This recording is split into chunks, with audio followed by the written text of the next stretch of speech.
Et bien le bonjour les amis, on se retrouve dans cette nouvelle vidéo pour découvrir les spoilers, encore une fois, qu'il y a sur le 7-8. On est en live comme j'ai pris l'habitude de ce truc là depuis le début, là ça me fait gagner énormément de temps, donc si j'interagis avec les gens du chat, eh bien euh, c'est très bien, ça fera un petit peu d'animation.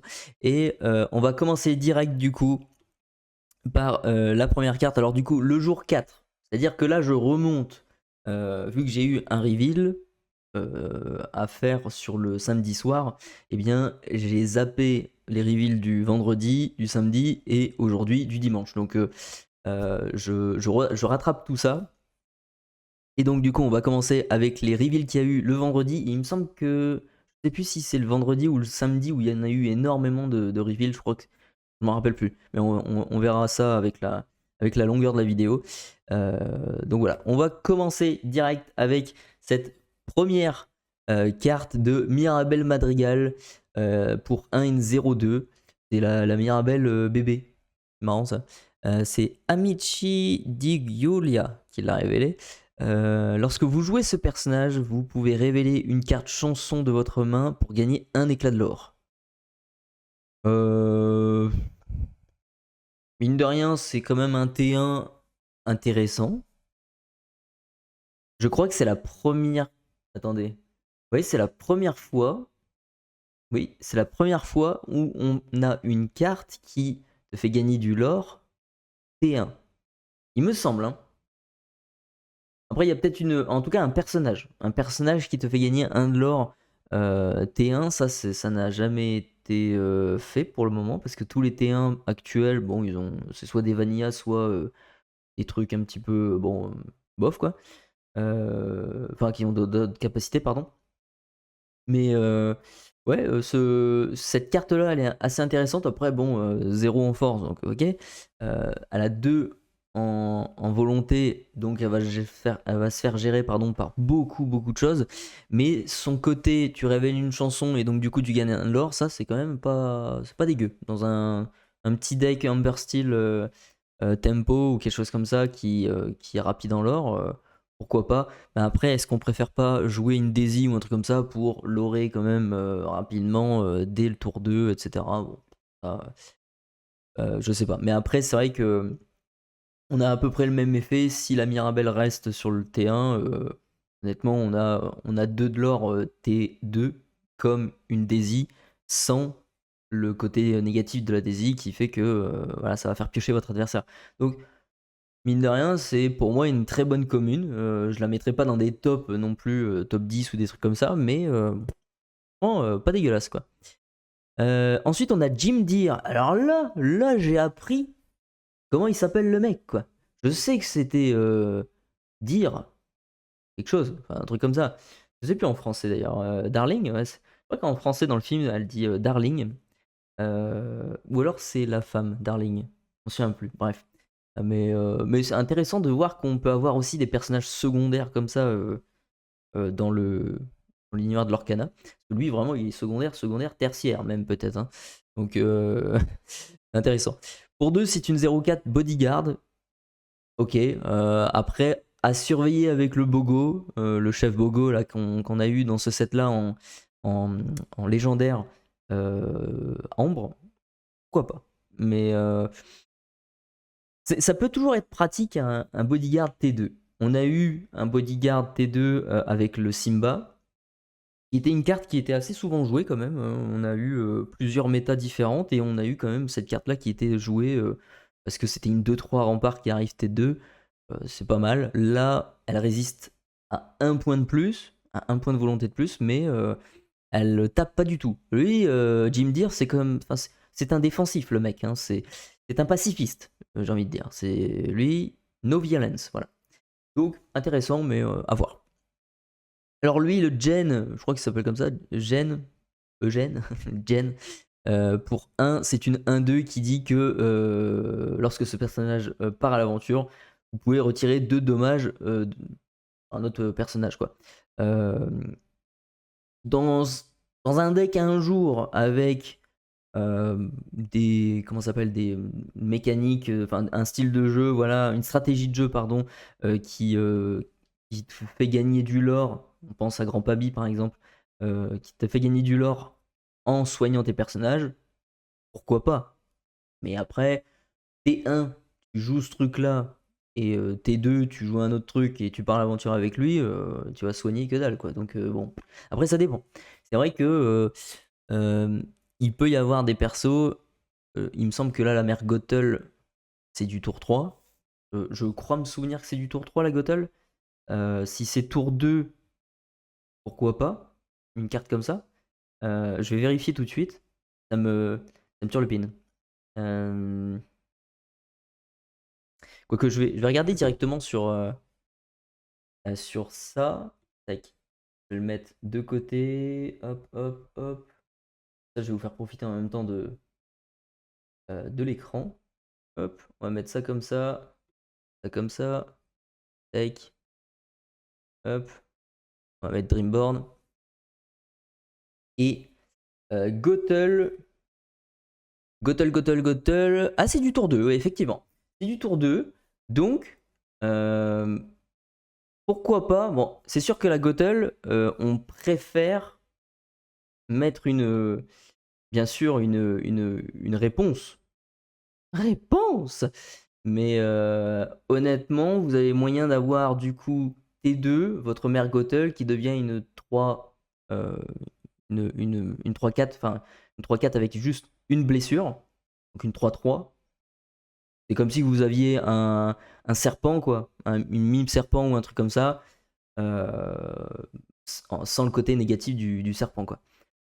Pourquoi pas? Je ne sais pas, mais on verra, on verra plus tard, quoi. Avec la méta qui va changer, avec la rotation, tout ça, on peut pas prévoir beaucoup de choses, quoi. C'est pas une commune inintéressante, quoi. Ensuite, on a le colonel avec une illustration quand même plutôt cool, avec l'illusion de Jafar derrière et tout ça, là, son palais et compagnie, là. Pas mal. Une 3-6 pour 5 qui dit que le temps que vous avez 3 chiots ou plus en jeu, ce personnage gagne plus 2 en force et 2 de lore. Donc ça devient une 5-6 qui l'aura 3 si vous avez 3 chiots sur le board. Sauf que c'est le deck chiot, c'est pas non plus ça, quoi. Le chiot, il arrive T2, T3 t'en joues encore un, T4 t'en joues un et après tu jouerais ce truc là. Bon, T4 t'en joues deux, pardon. Je sais pas. Après c'est vraiment pas ouf. Sidestone, ouais, par rapport à cette carte là, c'est vraiment pas ouf. Tour 1, nous voulons faire tout sauf ça, vraiment. Alors ça dépend ce que tu veux faire en T1, mais on va voir dans une autre stratégie, dans une autre méta ou un truc comme ça, ça pourrait ouais, ça pourrait être une carte intéressante, on va dire. Et ça dépend du deck. C'est pour les decks Wouf Wouf, ça. Oui, ça effectivement, c'est le deck Puppy. Et à voir à l'avenir si ça sera fort. Ben, pour l'instant, on a eu que très peu de cartes pour les decks Chio. Maintenant, on n'est pas à l'abri un jour d'avoir un deck qui perf pas mal parce que on a des Perdita, on a des colonels par exemple, on a des, je sais pas moi, n'importe quoi, Pongo et compagnie, qui ont des capacités de malade et qui fait que le moindre chiot que tu mets sur le board devient une plaie, quoi. Devient un truc très chiant à gérer, qui lore beaucoup et imaginons, enfin voilà, qui gagne de la force, etc. Donc, à surveiller quand même un jour. Disney Arcana s'oriente vraiment vers des trucs où, par exemple, jaune-vert, ça va être un deck un petit peu avec des chiens. Le bleu-rouge, ça va être là où on fabrique des objets, enfin, en tout cas, on joue des objets, on fait des trucs avec, etc. Donc, ils thématisent un petit peu leur couleurs, en tout cas, leur combinaison de couleurs, pour en faire des decks. Et le jaune bleu, pardon, qui est le deck Chiot le plus connu, eh bien effectivement, il pourrait être joué compétitivement un jour. Mais pour le moment, c'est pas le cas. Donc on verra bien. On verra bien par rapport aux cartes qui nous sortent. Ensuite, on a Guardia Riley, mais lui, je le connais pas du tout. Alors, je sais pas si c'est dans Cusco ou un truc comme ça. Je sais pas du tout. Je sais absolument pas quel univers. Si vous avez la licence, dites-le moi dans le chat. À force de mettre des chiots un jour, ça va fonctionner. Bah, effectivement, oui, à force de mettre surtout des cartes qui vont comboter avec les chiots, ou en tout cas qui vont améliorer les chiots. On a une carte objet qui augmente de +1 de la force, je crois, de tous les chiots, ou je sais plus quoi. Les croquettes. Les croquettes, ça c'est quoi ça? Euh, les croquettes. Pas de Gothel. Les croquettes, c'est où ça, les croquettes? C'est dans le set 7 du coup. Voilà. Vos personnages chiots gagnent +1 en volonté, pardon. C'était en volonté. Donc effectivement, c'est si on a plein de cartes comme ça, effectivement, le deck chiot pourrait peut-être faire quelque chose. Donc faut pas cracher dessus et il faut surveiller ce qui se fait, pardon. Donc lui, c'est une 1-2 pour 1 qui dit chaque fois que vous piochez une carte, ce personnage gagne offensive +1 pour le reste de ce tour.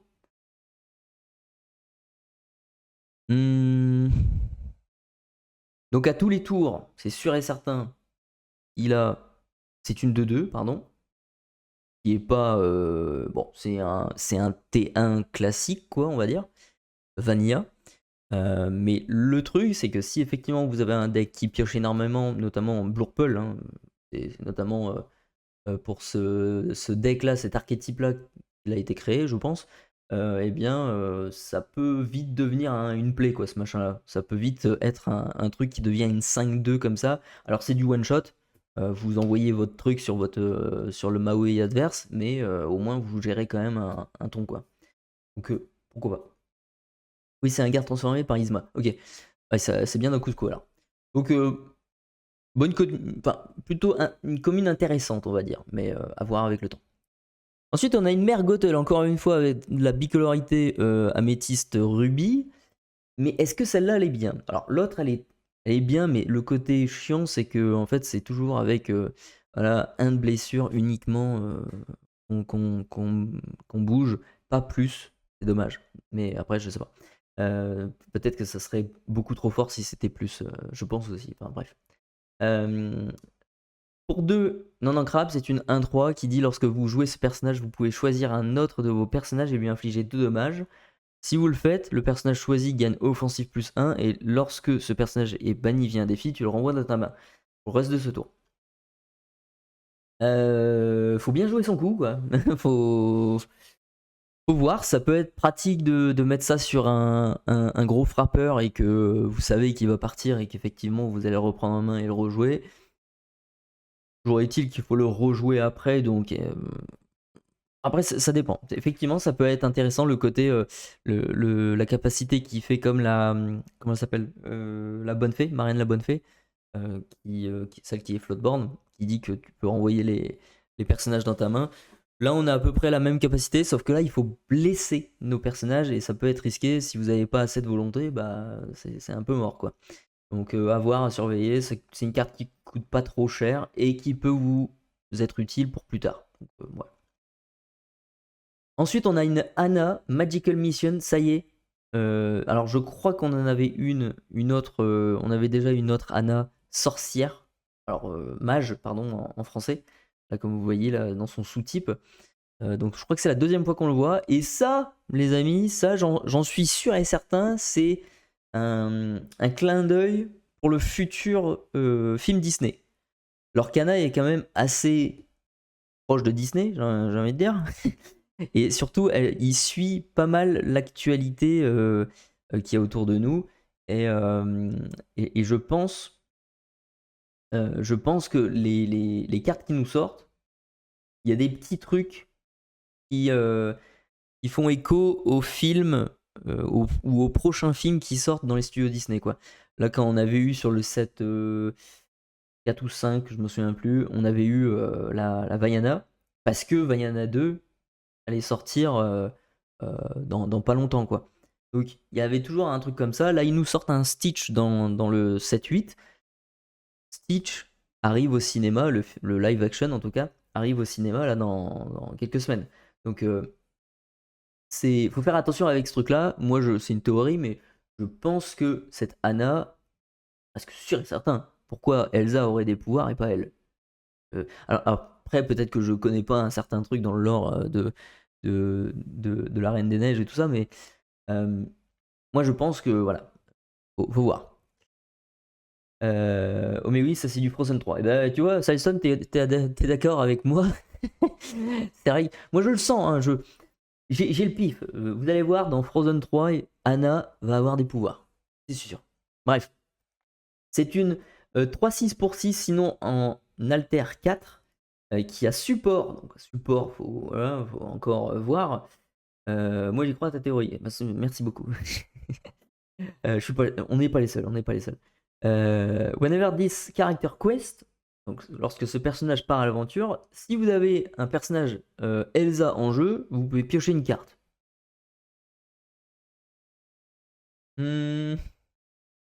À chaque fois que ça part à l'aventure, tu pioches, on va dire. Bon, idéalement, si t'as une Elsa.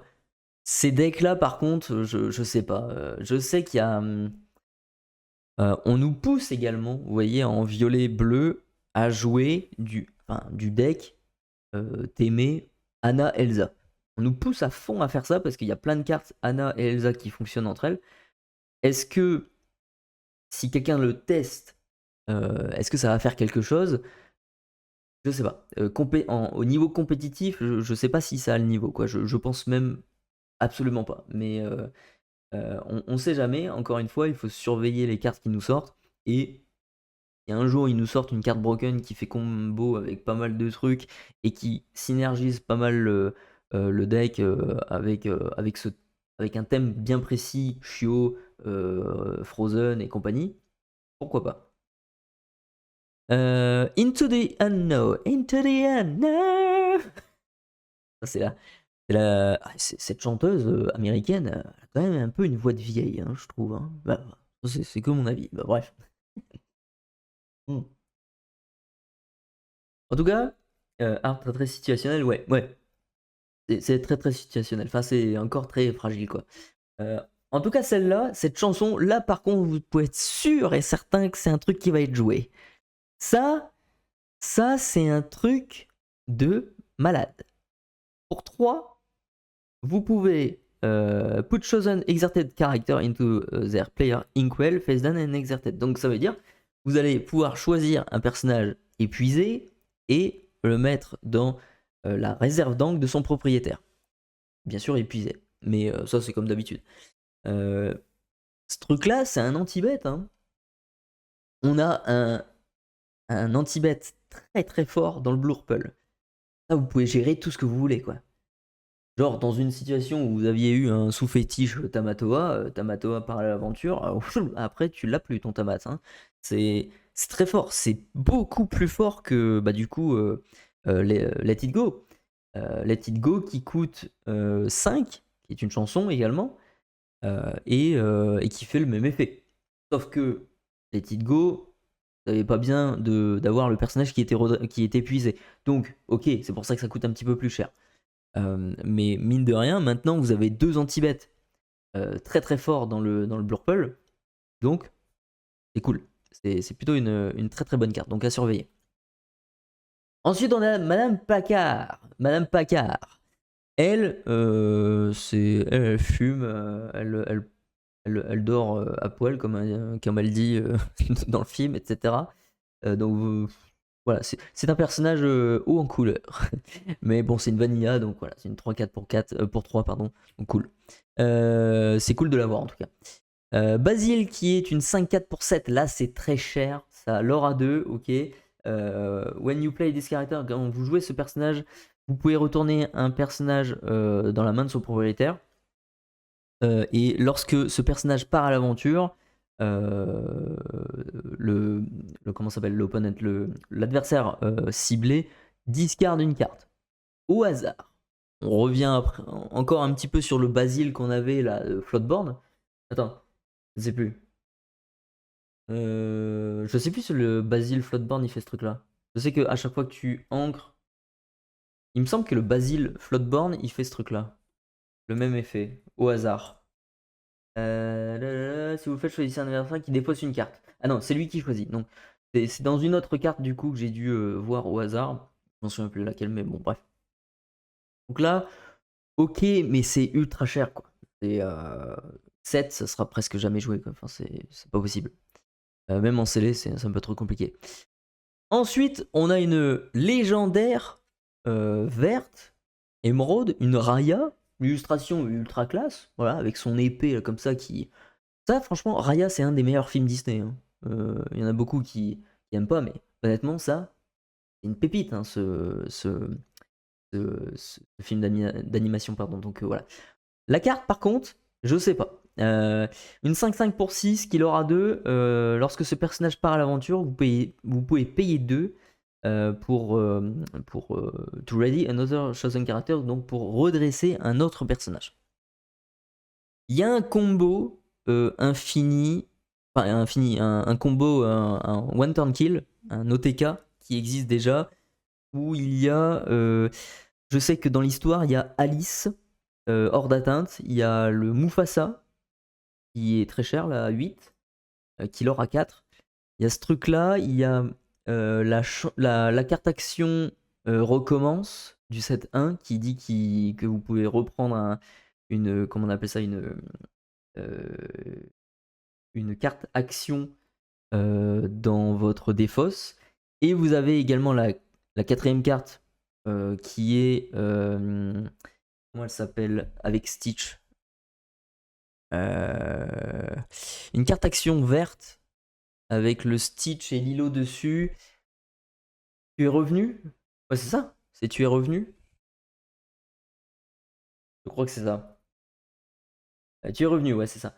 Il y a ça. Et donc, du coup, il y a cette Raya. Et en fait, dans le machin, dans le truc, alors je sais plus ce que la Alice fait. La Alice, je crois que tu l'ores tout de suite avec Alice en bleu, hein, celle-ci. Tu l'ores avec ça. Je crois que c'est ça, ouais. Attends. Chaque fois que ce personnage est envoyé à l'aventure, choisissez un autre de vos personnages qui gagne plus 1 et hors d'atteinte jusqu'au début de son prochain tour. Ok. Alors du coup, tu l'ores avec ça, tu donnes un de l'or à comment il s'appelle? Oui, c'est ça. Oui, c'est ça. À Mufasa. Hop. Ce Mufasa là, tu lui donnes un de l'or.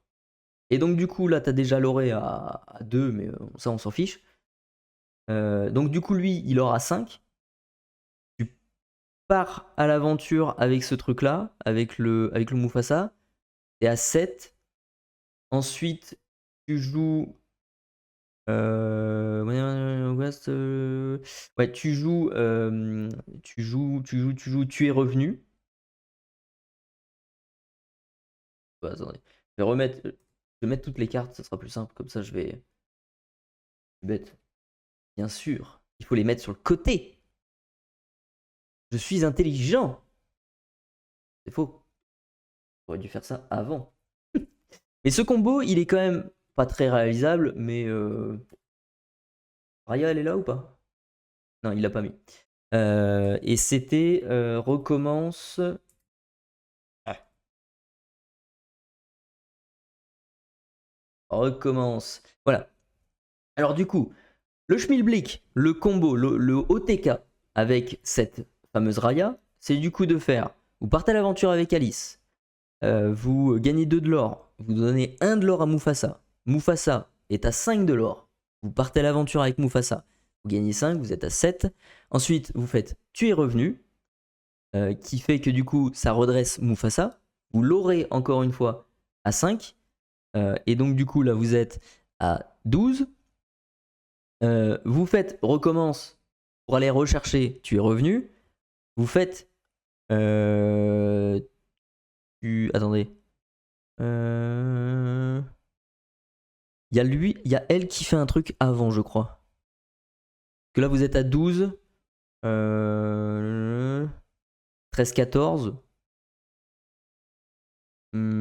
Et je crois qu'après, tu payes 2. Tu redresses le... Ouais. Tu redresses le Mufasa. Tu repars à 5. Là, t'étais à 14. Plus 5. T'es à 19. Et normalement, avec recommence, effectivement, tu rejoues tu es revenu et là tu refais ça avec Mufasa et donc du coup tu es à plus de 20 de l'or en un seul tour. Donc cette carte là vous permet éventuellement de faire ce truc là. Mais c'est ultra compliqué parce qu'en fait vous avez 1, 2, 3, 4, 5. 5 cartes que vous devez avoir dans l'idéal pour faire fonctionner cette OTK. Mais c'est presque pas du tout possible de le faire. Après, si les planètes s'alignent et que effectivement vous avez de la chance, vous avez ces 5 cartes là, et en plus vous avez Mufasa, Raya et Alice, ok. Mais en fait, je crois que si vous avez Alice, Mufasa et Raya sur le board, ne serait-ce que déjà Mufasa, c'est que vous êtes déjà presque au bord de la victoire et qu'en fait vous avez peut-être pas forcément besoin d'un recommence ou d'un tu es revenu quoi. Là c'est vraiment si vous voulez faire un OTK comme ça qui tombe rapidos, enfin rapidos, ultra lent, ultra mou à, à installer, mais qui te one turn kill en une seule fois, ça c'est sûr et certain. Après, à voir si un jour on a des autres formats multijoueurs où on aurait 40 de l'or à accumuler pour dire de gagner une partie. Voilà, ça pourrait être intéressant. En tout cas, elle part à l'aventure, tu gagnes 2, tu payes 2, tu détapes le Mufasa, rien que là, déjà tu gagnes 4, 8, 9, 10. Voilà, tu gagnes 10 en un tour. Donc c'est pas mal là quand même. Donc je suis mitigé. Voilà. C'est un truc où tu peux te dire ah pourquoi pas, mais en fait je sais pas. Je sais pas. Après ça peut servir aussi à autre chose que de partir à l'aventure. Tu peux aussi taper avec un de tes personnages, etc. Donc bon, y a du choix, donc pourquoi pas.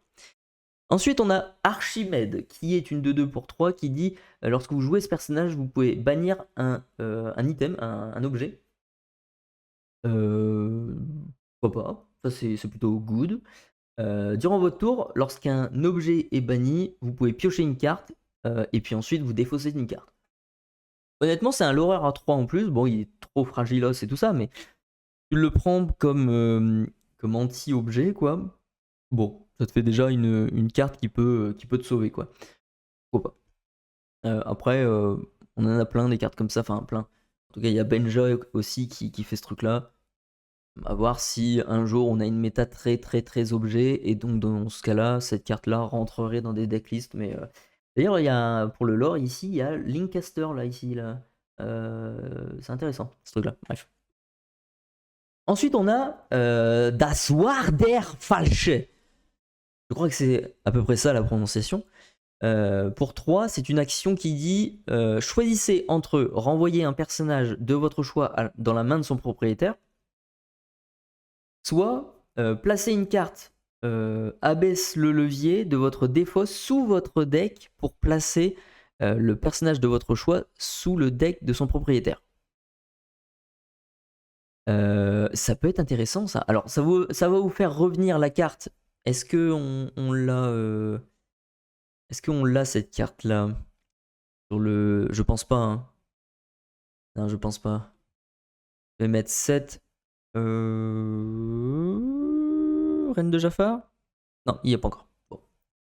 Il n'y a pas encore, je pense pas l'avoir vu. Non, c'était une jaune, une vert violet. Je vais mettre ça comme ça. Peut-être. Je pense pas. Hein. Je pense pas que Dreamborn l'ait mis ça. Non, je pense pas. Bref. C'est pas grave.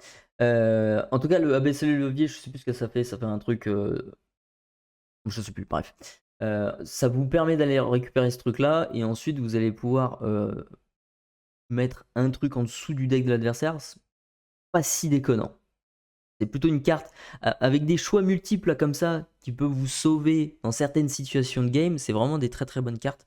Donc après, il faut voir vraiment le truc au cas par cas. Mais là, ça permet soit de renvoyer un personnage dans la main de son propriétaire, soit de mettre de récupérer une carte dans notre défausse. Alors, baissez le levier sur votre deck pour placer le personnage de votre choix sous le deck de son propriétaire. Ouais, c'est ça. Donc, du coup, c'est quand même un anti-bet quand même assez intéressant, quoi. Donc, voilà.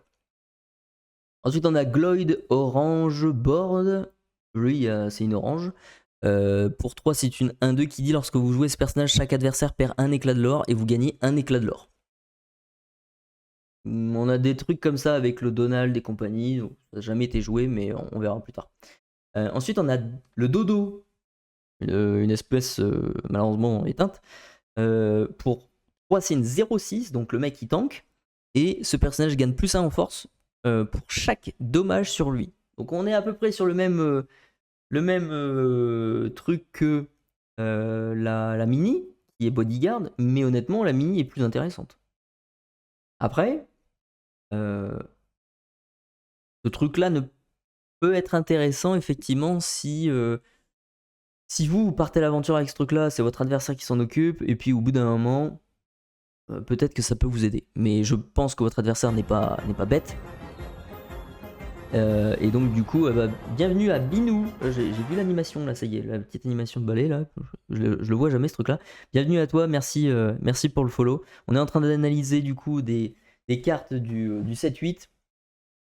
Et puis après, je crois qu'il y a quelques reveals encore aujourd'hui, notamment sur la chaîne des joueurs du dimanche. Donc on ira voir ça après, à 21h je crois. Donc voilà, cette carte là, pourquoi pas. Mais je pense que je préfère largement la mini qui a bodyguard, qui a vraiment un réel intérêt et qui va se faire taper inévitablement quoi. Abaisse le levier, choisissez entre piocher 2 cartes, chaque adversaire choisit et défausse une carte.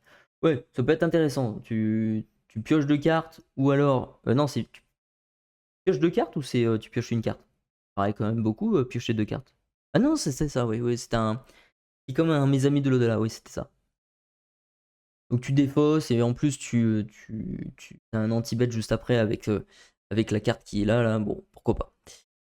Ensuite, on a Lumière, qui est une 1-1 pour 2 et qui dit tant que vous avez une carte objet dans votre défausse, ce personnage gagne un CISAP. Donc le bleu-rouge, encore une fois, c'est le truc mécanique avec, avec les styles de deck, avec des objets et compagnie, quoi. Donc signature un peu. Ça pourrait être pratique d'avoir un Loreur A2 T2 qui a un saisissable. Pourquoi pas. Salut Binou. C'est dans quel Disney ce perso Dodo? Bah ça, je crois que c'est Alice. Hein. Il me semble que c'est Alice au Pays des Merveilles, parce qu'en plus, c'est Felipe Laurentino qui a illustré la carte, et Felipe Laurentino, c'est l'illustrateur également de la carte que j'ai révélée hier soir. Donc, et je crois savoir que du coup, et dans ce set-là, il en avait 2 de cartes de Alice. Donc, je crois que c'est ça. En tout cas, cette carte-là nous a été révélée par nos amis de la Mulligan Web TV. Si vous ne connaissez pas, je s'en suis sûr que vous connaissez tous la Mulligan. C'est l'une des premières chaînes Twitch, l'un des premiers gros groupes communautaires comme ça pour Disney Lorcana, et ils font des trucs de malade. Vous avez des tournois Mulligan tous les mois, des Mulligan Challenge, et ensuite vous avez la MFL où d'ailleurs c'est terminé, je crois, maintenant. Moi j'ai fini tous mes matchs et je suis à égalité avec Goliath, si vous connaissez. On est tous les deux deuxième, troisième, voilà. Enfin, je suis troisième à la base dans le classement, mais on a le même score. Donc c'est bon, vas-y, hein, on est pareil, tu vois. Bref. En tout cas, allez-y les voir, ils sont plutôt cool. Surtout leur K10 qui est le plus beau, il paraît. C'est pas qui parle, mon dieu. Ensuite, on a Mouchou qui nous a été révélé sur le Discord.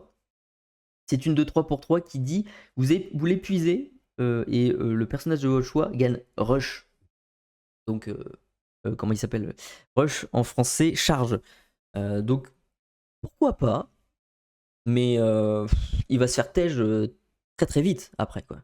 Donc, ce truc-là, il va pas rester. Donc, malheureusement, il aurait eu un saisissable, ça aurait été beaucoup mieux, quoi. Parce que là, au moins, vous auriez pu faire des trucs. Tiens, je te pose un truc qui va te dire que tous mes personnages là, ils vont pouvoir taper tout de suite. Donc, fais gaffe.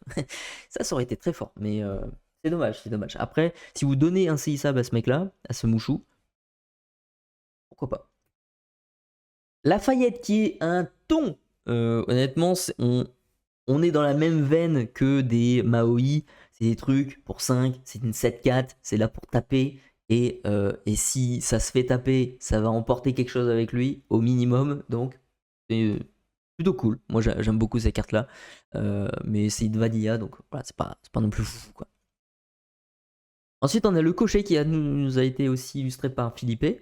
C'est une 2-2 pour 2. Tant que vous avez 2 personnages ou plus épuisés, ce personnage-ci gagne plus 2 en force et insaisissable. Faut vraiment avoir ces 2 personnages épuisés, ce qui va pas être non plus le cas comme on dit dans tous les cas. Et puis si vous avez vos personnages épuisés, ils vont peut-être se faire gérer. Et donc du coup, si vous en avez plus 2, et ben du coup, lui, il a juste, c'est juste une 2-2, voilà, qu'il aura un vanilla. Donc pas top. Donc voilà, on verra. Mais je pense pas que ça va être joué, ça, ce truc-là. Le prince Jean. Alors lui, quand j'ai vu l'illustration, je me suis dit, ah, un prince Jean qui vaut 1 peut-être. Ah bah non, c'est un prince Jean qui vaut 3, malheureusement. C'est une 5-5, mine de rien. Moi, je rêve d'avoir ce prince Jean T1, parce qu'il y a le miroir du prince Jean qui arrive T2 juste derrière, et qui dit à ton adversaire, tu te défausses d'une carte ou 2 minimum. Voilà, c'est à la fin de son tour 2 en tout cas.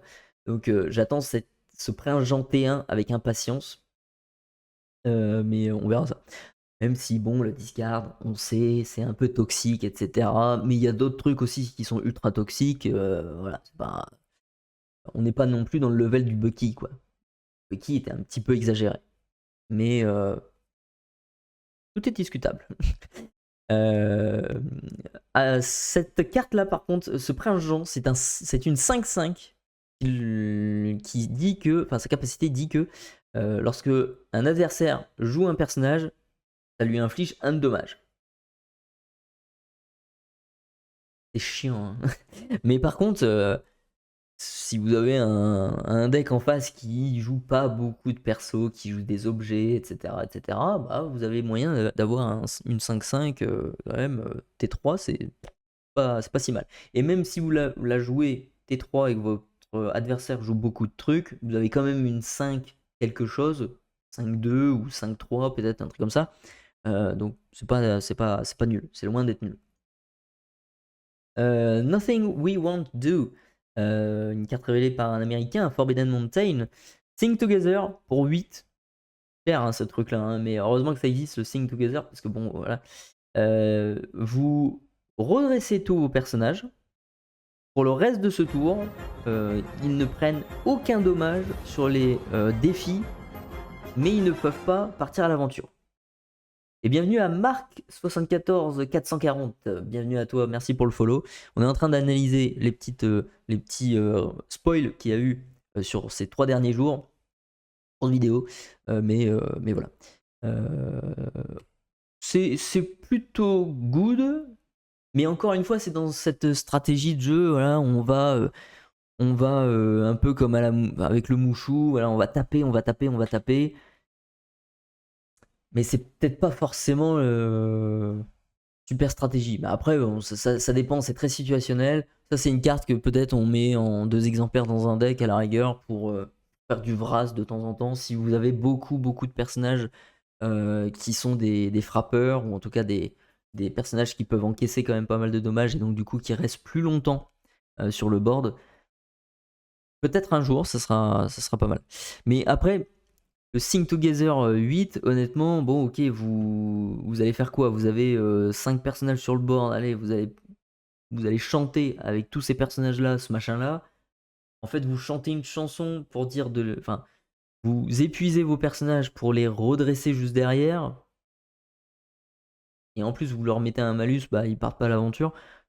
Je trouve pas cette carte logique, mais enfin bref, c'est à voir. Je me trompe peut-être. Ensuite, on a une carte très très belle qui a été illustrée par Leonardo Giamichele. C'est un très grand illustrateur aussi qui nous a fait pas mal de cartes méta. Most Everyone's Mad Here. Pour 7, très cher, 7 non ancrables, vous gagnez un nombre de l'or égal au dommage du personnage que vous choisissez, quoi. Puis, vous le bannissez, quoi, le perso. c'est un... Comment on appelle ça? C'est un feu du dragon en beaucoup plus cher, mais où vous gagnez quand même un petit peu de l'or. Mais encore une fois, c'est ultra situationnel. Ça, c'est une carte qui va pas être jouée. Je pense pas. Parce que, ok, vous gagnez peut-être, allez, vas-y, pour 7, vous gagnez 2 de l'or parce que le personnage là, il a 2 de blessure. Et après, vous le bannissez. Ok, ça fait cher quoi. Ça fait très cher. Donc, c'est pas du tout dans le style de jeu de Disney Arcana. Enfin, pour le moment, les decks méta et compagnie, c'était pas ça quoi. Enfin, c'était d'autres stratégies de jeu que de faire un truc comme ça qui coûte 7, un truc en un tour. Voilà, enfin, moi, c'est pas fou quoi. Marc 74440, merci, gros GG à toi pour ta vidéo de reveal, t'es incroyable. Merci beaucoup, c'est hyper sympa. J'ai bossé beaucoup, j'ai beaucoup bossé, pardon. J'ai pas beaucoup dormi, j'ai dormi peut-être 6 heures en 48 heures parce que bien sûr j'ai eu la carte bien avant, mais je me suis occupé les 2-3 derniers jours, hein, forcément. 3 jours avant bah, il y a encore 4 jours, j'avais même pas encore fait le scénar ni le storyboard du truc. Donc c'était une galère, mais c'était un vrai plaisir au final. Content, les gens aiment beaucoup le truc. Il y a eu une, comme d'habitude avec, enfin depuis que je fais des reveals, ça a une portée aussi internationale où il y a beaucoup de Australiens ou alors d'Irlandais, enfin des Espagnols, des Italiens, etc. qui viennent me mettre des messages et me dire que c'est génial, que ça nous fait beaucoup rire, etc. Donc je suis content, ça. Le travail paye. Ça se voit qu'il y a du taf. Ouais, bah pas mal de trucs quand même. Et encore, cette version-là que je vous ai sortie là sur la vidéo d'hier soir, malheureusement, j'ai pas eu du tout le temps vraiment de peaufiner les effets et de faire un truc très propre en mettant des bruitages, etc., bien précis et compagnie. J'ai pas du tout eu le temps de faire ça, donc j'ai sorti un truc un peu rough, comme on dit, enfin un peu en, en mode brouillon, quoi. Mais je suis quand même content du truc. Voilà, c'était pas mal. J'ai tourné quand même jusqu'à ouais, 2-3 heures du matin, un truc comme ça. C'est pas mal. Le tournage, en tout cas, a été très, très fatigant. Beaucoup de choses à gérer en même temps, live, vidéo spoil, meta report, championnat de set. Ouais, effectivement, il y a eu beaucoup de choses. Et effectivement, j'avais fait aussi, oui, le samedi, j'ai fait un championnat de set alors que j'avais dormi 3 heures et je devais terminer la vidéo de spoil du reveal, pardon, le même jour. Donc l'après-midi et tout ça, c'était la course. C'est pour ça que j'ai été un petit peu en retard. Je devais le montrer à 20h, mais je l'ai montré à 21h30, un truc comme ça. Désolé pour le retard, mais j'ai pas eu le choix malheureusement. Et en plus pour perdre. Championnat de 7 qui s'est passé de manière chaotique, mon pire championnat de 7. J'ai vraiment pas eu de chance et j'ai fait des misplays de fou dû à cette fatigue intense que j'avais où je savais même pas ce que je faisais. Donc bref, pas une excuse, mais si quand même un petit peu. Léo, si Léo est là, un pote contre qui j'ai joué, il sait que j'ai fait des trucs, voilà, j'aurais pas fait ça si j'avais eu toute ma tête. Bref. Ensuite, on a une carte objet pour 1. L'épée de Shan Yu. C'est le méchant, ça. C'est le méchant dans le Mulan. Tu épuises l'objet, tu épuises un de tes personnages et tu redresses ce personnage, enfin le personnage que tu veux. C'est un peu stupide, ça. They can quest for the rest of this time. On est à peu près dans la même logique que la chanson qu'on a ici, c'est-à-dire tu vas épuiser ton personnage pour le redresser et en plus il peut pas partir à l'aventure. C'est vraiment des cartes très nulles. Enfin après je vois peut-être pas le truc. Hein.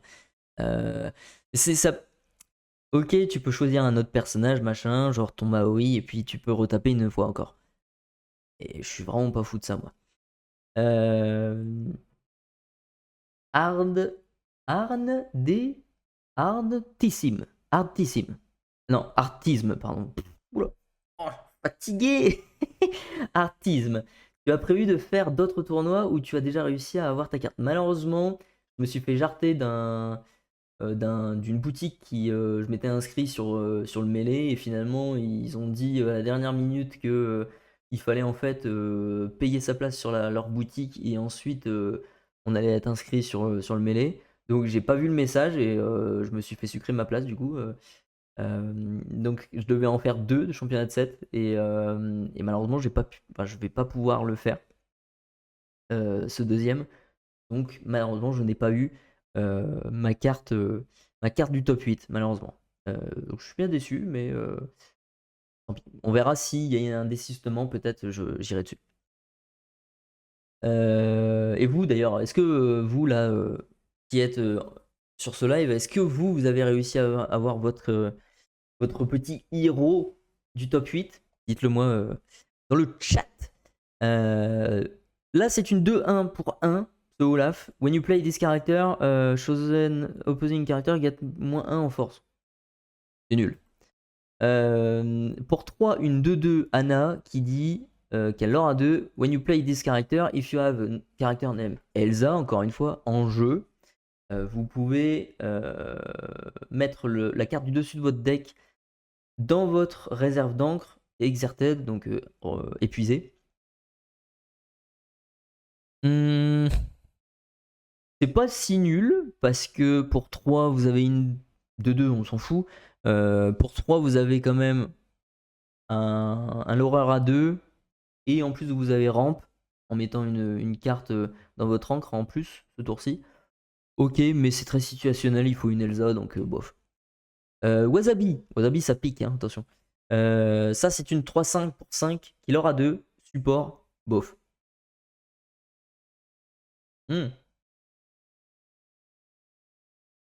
Alors elle, je savais absolument pas qu'elle s'appelait Adélaïde. Bon famille. C'est une française, hein, je pense, hein, bon famille. Adélaïde, bon famille. Mais qu'est-ce que c'est que ça? Oh, duchesse, duchesse. Ah oui, je me souviens dans le film. Oui, je me souviens. Ouais, c'est une vanilla, voilà. Nani, ce truc-là, là. C'est une 3-3 pour 4 qui dit tu l'épuises et un autre de tes personnages gagne résiste +2. Ça va se faire tège direct, quoi. Direct après, quoi. Mais l'effet est pas mal. Tu l'épuises, résistance +2 et vos personnages Lilo gagnent support. Ça, on s'en fout aussi. Mais le petit résiste +2, tu donnes résiste +2 à quelqu'un, ok. Mais on avait un autre truc comme ça avec un titan, l'un des titans gris, qui disait du coup il avait résistance lui-même et tu donnais résistance le même montant que lui à un autre personnage. Donc bah, je préférerais l'autre quoi que ce truc-là, je pense. Je participe au tournoi samedi prochain pour ma part, j'espère être éligible au Hero. Ah oui, après, ça dépend quel deck tu prends, il faut prendre des decks méta. J'ai sorti une vidéo méta d'ailleurs sur ma chaîne YouTube, tu peux aller voir. Il y a une bonne grosse analyse sur à peu près 200-300 decks de la semaine dernière, des résultats des championnats de 7 et de certains gros tournois. Je t'invite à aller le voir si tu l'as pas vu. Et j'essaierai cette semaine, encore une fois, de sortir, c'est pas que j'essaierai, c'est presque sûr, je sortirai peut-être mardi, un truc comme ça, une vidéo méta. Non, mercredi, parce que mardi, il y a un live Ravensburger. Je sortirai une vidéo méta pour faire du coup un check-up de tous ces tournois-là qu'il y a eu cette semaine-là, là, et de voir est-ce que ça a un petit peu changé, etc., au niveau de la méta, pour vous donner les meilleurs stats possibles et pour vous aider dans votre choix de deck, surtout. Donc, bof, ça c'est pas terrible. Heads held height. Ok, pour 6, Sing Together 6, retirer jusqu'à 3 dommages from any number of chosen characters. Ok, tu peux soigner 3 dommages à tout le monde et tous les personnages adverses ont -3 en force ce tour-ci. À ça, c'est dommage. Si ça aurait été jusqu'au début de votre prochain tour, là, cette carte aurait été jouée largement. Ça aurait été sûr et certain. Mais là, c'est juste ce tour-ci, pardon, pour le -3 en force. Encore une fois, on est dans cette psychologie, tu épuises tes personnages pour après faire un truc qui du coup va te servir un peu à rien ce tour-ci. Bon, bof. Belle Favorites Book comme par hasard. C'est un livre Arcasia, quoi, ça, ce truc-là. Pour 3, un objet qui dit vous l'épuisez, banish one of your other items, put the top card of your deck into your jungle. Ça, c'est pas si nul. Vous bannissez un de vos autres objets et vous mettez la carte du dessus de votre deck dans votre réserve d'encre. C'est un rampeur. Après, il faut péter vos objets, donc ok. Mais dans une plume, voilà, où tu ancres une de tes cartes, voilà, et après tu pètes la plume pour mettre encore une encre. Pas déconnant, mais à voir si ça va être joué ça. Je sais pas pour l'instant. Dans une nouvelle méta, peut-être post 7-9, ou dès le 7-9, pourquoi pas. Encore un bodyguard 4-5 pour 5 qui aura 2. À voir avec encore une fois la légendaire Chef Bogo. Beyond the Horizon. Alors est-ce que ce Sing Together va être intéressant? Pour 7, choisissez n'importe quel nombre de joueurs. Ils discard their hand and draw 3 cards each. Oh! Alors ça, pourquoi pas? Tu choisis uniquement ton adversaire à la rigueur, ou toi-même si t'es au top deck. Ça peut être sympa. Ils discardent ces joueurs-là que tu as choisis, discardent leurs mains et tu pioches 3 cartes. Enfin, chacun pioche 3 cartes. Ça peut être. Là, ça peut être intéressant. Honnêtement, là, oui. Tu peux totalement défoncer une main adverse si le mec il a réussi à piocher énormément. Ça peut être vraiment, vraiment très très intéressant ça. Donc à garder. Encore une fois, vous voyez, c'est une unco qui est plus forte des fois que des rares ou des super rares ou des légendaires, quoi. C'est un peu bizarre. Mais bon, bref. J'aimerais trop voir la licence Le Bossu de Notre-Dame arriver dans Norcana. Ah ouais, moi aussi.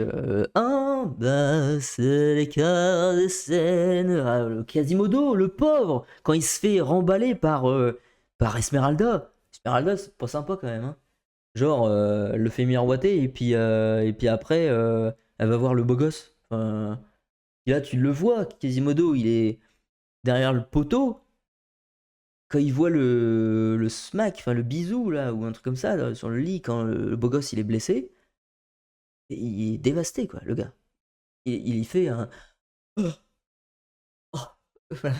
Et puis après, il chante à la laideur de mon visage. Ce truc-là, tu vois, il est dépressif là après, le gars. Enfin, bref. Oui, pourquoi pas. Mais c'est pas une carte pour le multi, ça. Ça là. Hop. Ça peut être polyvalent. Ça peut être un truc effectivement pour le multi, mais on peut utiliser en 1 contre 1 dans le corps construit, où effectivement, vous choisissez. Si vous êtes au top deck, vous choisissez vous-même et votre adversaire. Si votre adversaire, bien entendu, s'il a beaucoup de cartes en main, plus de 3 cartes, ou même ces 3 cartes, s'il a 2 cartes en main, le mec, ça sert à rien parce que tu vas le faire piocher une carte, c'est vraiment pas value, quoi. À part si tu sais vraiment que il a une menace dans sa main qui va te faire perdre la partie, et là, dans ce cas-là, ce truc-là, ça peut te sauver. Mais sinon, 3 cartes et plus, tu fais ce truc-là sur ton adversaire, tous tes adversaires potentiellement, et sur toi-même si effectivement tu es au top deck. Si tu as 2 cartes en main, quoi. Bref. Donc c'est vraiment pas déconnant ce truc-là.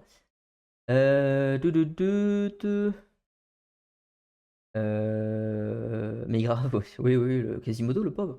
Le pauvre. Tu penses quoi des annonces de Ravensburger? J'ai déjà vu ta vidéo, mais je voulais savoir ton ressenti quelques jours après. Une rotation tous les 2 ans de 4-7. C'est assez violent, non? Moi, je trouve pas. Moi, je pense que c'est une très très bonne chose parce que ça va rafraîchir tous les ans. Attention, c'est tous les ans, hein. C'est pas, ça va pas être tous les 2 ans. C'est vraiment à chaque fois qu'il y a un set qui va arriver. Par exemple, j'ai pas le visuel. Là, actuellement, on a 8 sets.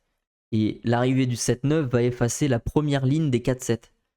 Et ensuite, l'arrivée du coup 9, 10, 11, 12, 13, l'arrivée du 7, 13, la 13e extension, va effacer la 2e ligne, donc du coup l'extension 5, 6, 7, 8. Et ainsi de suite. Donc le 13, 14, 15, 16, 17, la 17e extension va effacer du coup le 5, 6, 7, 8. Alors la méta, enfin les extensions 9, 10, 11, 12. Voilà, ça va effacer tout ce truc-là. À chaque fois, ça va retirer un palier, quoi. Donc c'est très très bien parce que ça va renouveler à chaque fois le truc. Et en plus, ça avance de manière voilà, fluide. C'est-à-dire que ça va vraiment ça va pas tout effacer d'un coup, quoi. On va pas avoir un gros bloc vraiment de 8 extensions qui vont partir à chaque fois. Ça va être uniquement 4 à chaque fois, à chaque année. Et c'est sûr qu'il y a un moment où on va avoir l'extension 5, 6, 7, 8, 9. On n'aura pas beaucoup d'extensions pour faire des decks. Donc on va se retrouver un petit peu dans la même situation que du coup qu'on a eu dans le 7.5. Mais le 7.5 avait quand même une méta très diversifiée, quoi. Elle était quand même bien foutue, la méta du 7.5. La méta du 7.4 était horrible parce que Bucky. La méta du 7.6 c'était horrible parce qu'il y avait un seul deck qui perfait, c'était le bleu-rouge avec ses trucs de malade, là, avec ses anti-bêtes de malade. Et donc du coup, c'est problématique. Maintenant, il faut voir si on va se retrouver encore dans ce genre de situation. Mais maintenant, on sait que Ravensburger s'occupe un petit peu plus et un peu plus attentif sur ces trucs-là. Même si c'était déjà le cas avant avec Bucky notamment, ils ont été réactifs. Mais par contre, ils n'avaient pas pris les mesures à temps. Enfin, je veux dire, ils auraient dû le ban Bucky pour les championnats de 7. Comme ce qu'ils ont fait là pour le bleu-gris. En tout cas, comment ça s'appelle le Flaversham et la Sphère, ils l'ont banni avant les championnats de 7. Voilà. Il n'y avait pas cette nuance de ban encore pendant le Bucky, ils l'ont pas fait en tout cas. Mais là, je pense qu'ils réagiront à chaque fois très très rapidement. Donc c'est très très bien. Donc voilà, ça va diversifier la méta et ça va nous offrir plus de tests de deck build et surtout voilà, ça va pousser les gens à pas simplement regarder la decklist qui perf sur ce tournoi là.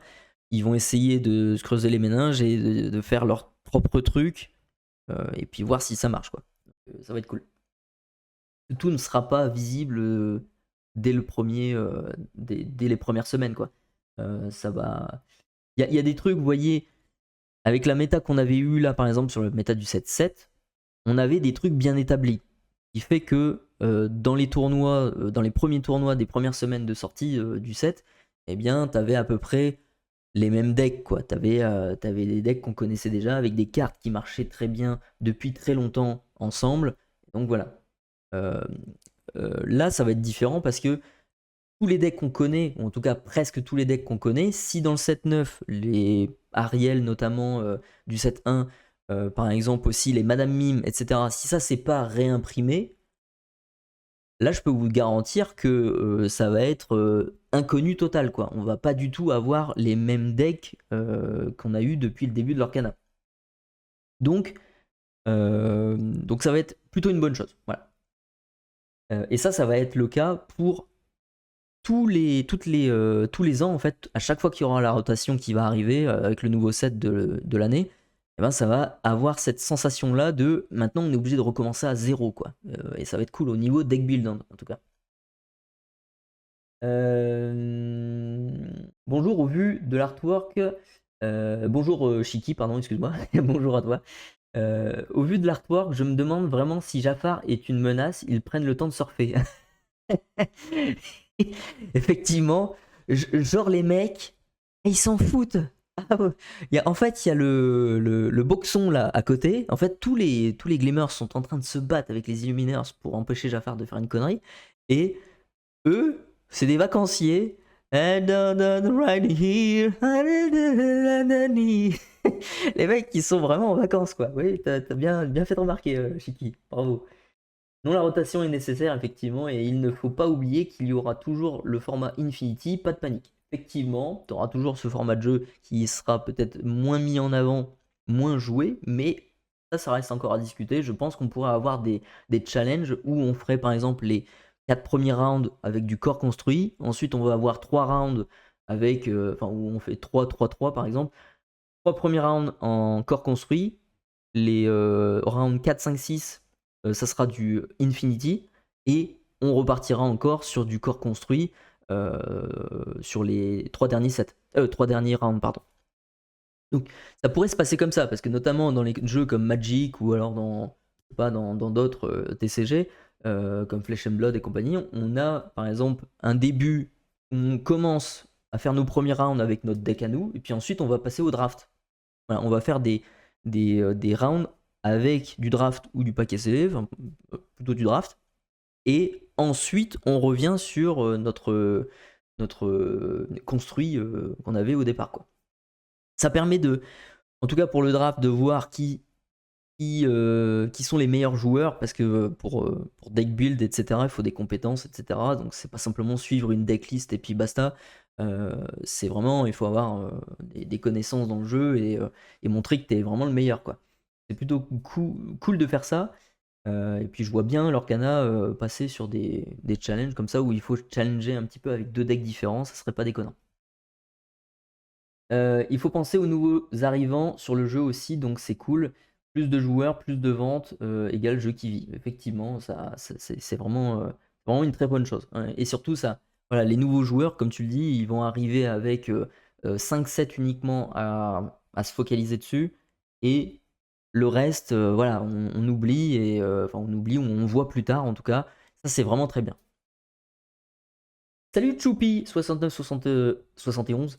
Bonjour, est-ce que l'on sait pourquoi ils ont fait le choix de retirer 4 sets à chaque fois et pas 7 par 7 pour tourner sur 8 sets en permanence?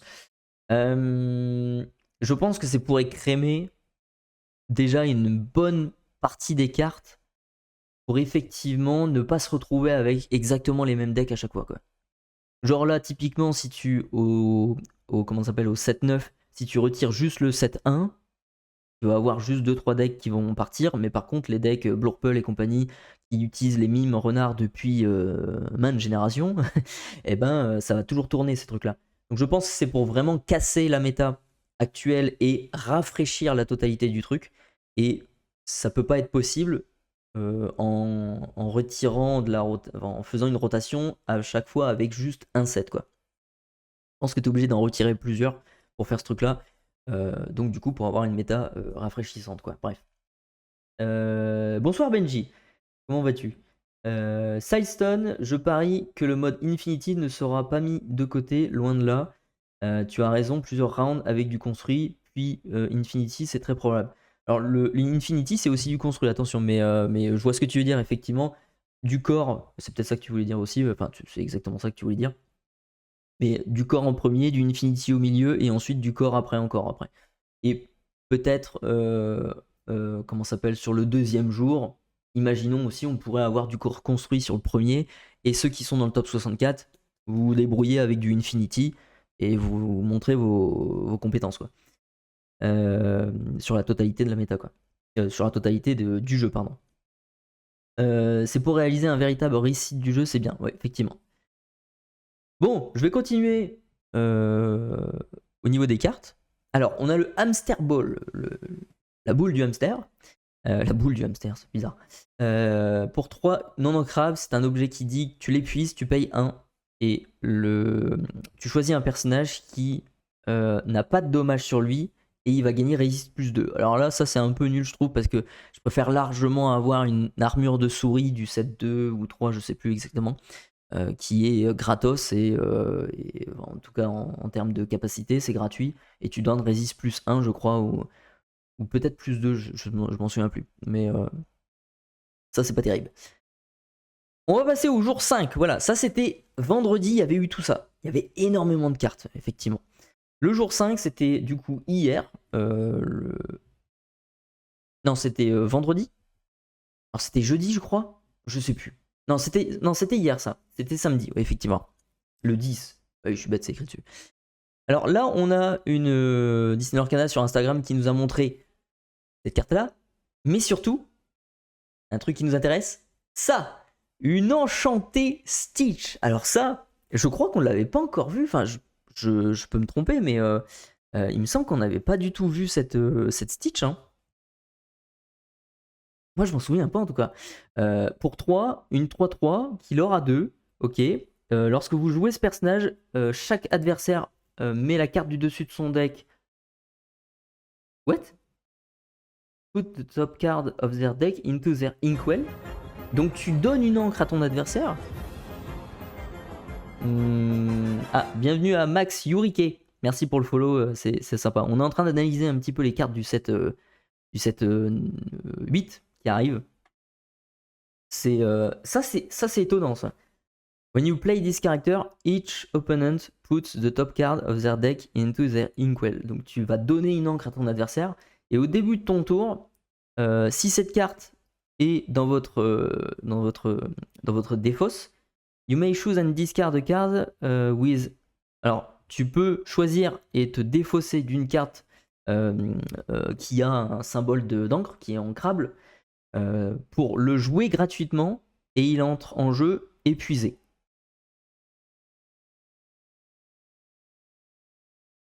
Ah, je comprends le truc en fait.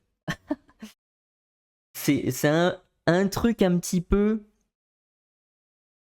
dangereux parce que tu donnes beaucoup d'encre à ton adversaire. Mais honnêtement, n'importe quel Vras, c'est mieux qu'une Lilo quoi. Après bon, mieux qu'une Lilo. Les deux sont bien, mais là si t'as pas de carte en main, t'es un peu la merde. Et en plus ça, je crois que c'est avant ta pioche. Il me semble que c'est presque fort probable, c'est avant ta pioche, at the start of your turn, c'est avant. Donc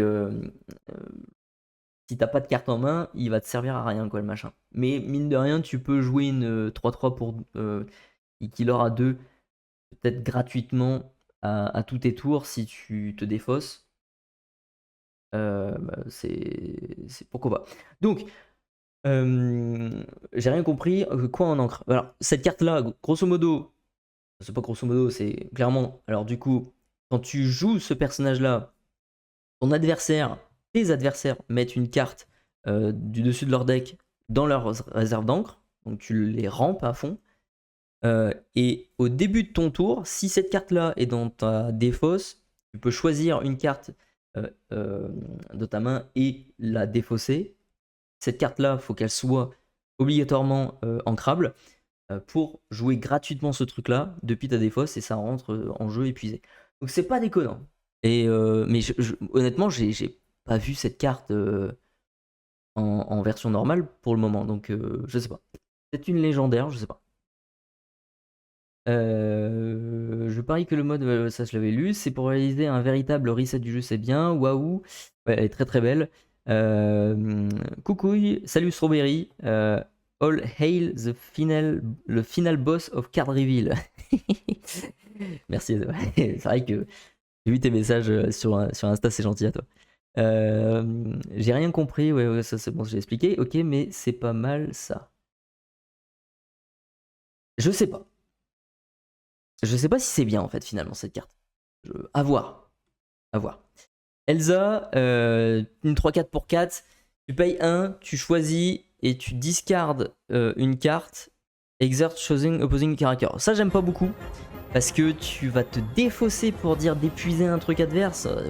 Les cartes dans ta main, c'est trop précieux. Tu t'en débarrasses pas, quoi. C'est pas possible. À part si t'as une Lilo à la rigueur. Une Lilo, ça peut être un peu comboté, on va dire, pour plus tard. Tu vas la réutiliser pour plus tard. Voilà. Ou le fameux Stitch, tu le mets dans ta défausse pour pouvoir le jouer gratuitement juste après. Ça serait pas déconnant un truc comme ça. Mais je sais pas. Ça m'a pas l'air. Pardon, ça m'a pas l'air d'être très très fou ça. Et bienvenue à Silvio 3778. Merci à toi pour le follow, c'est hyper sympa. On est en train d'analyser les reveals, j'allais dire, les spoilers de ces 3 derniers jours, y compris aujourd'hui. Donc voilà.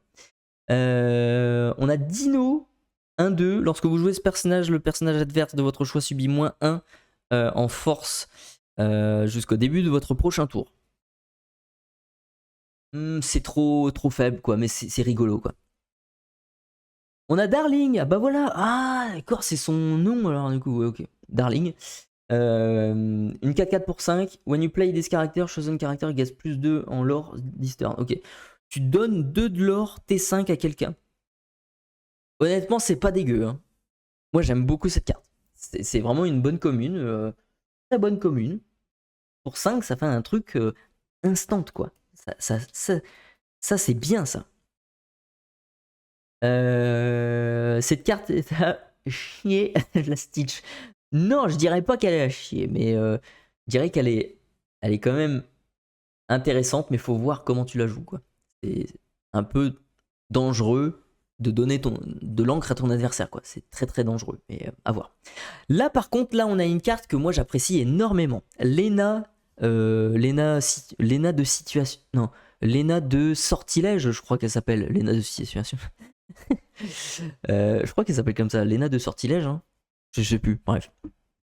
Elle, c'est très intéressant. Déjà, on a à peu près le même style au niveau de l'illustration. Le personnage, en tout cas, est à peu près le même que le Mufasa.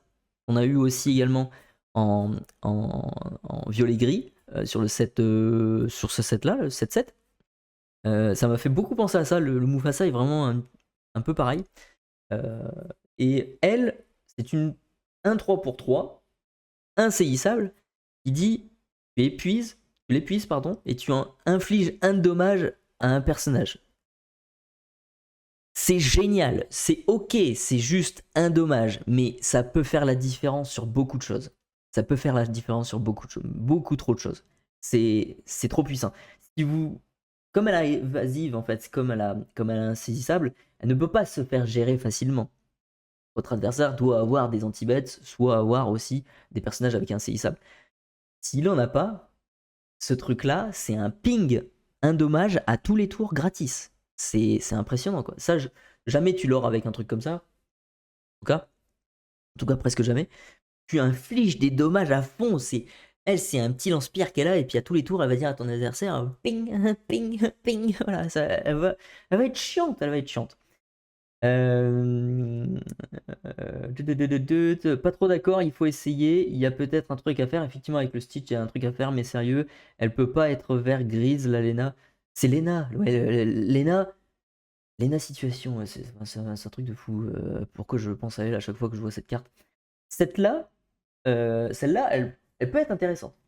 Mais en vert gris, ça aurait été cool, effectivement. C'est.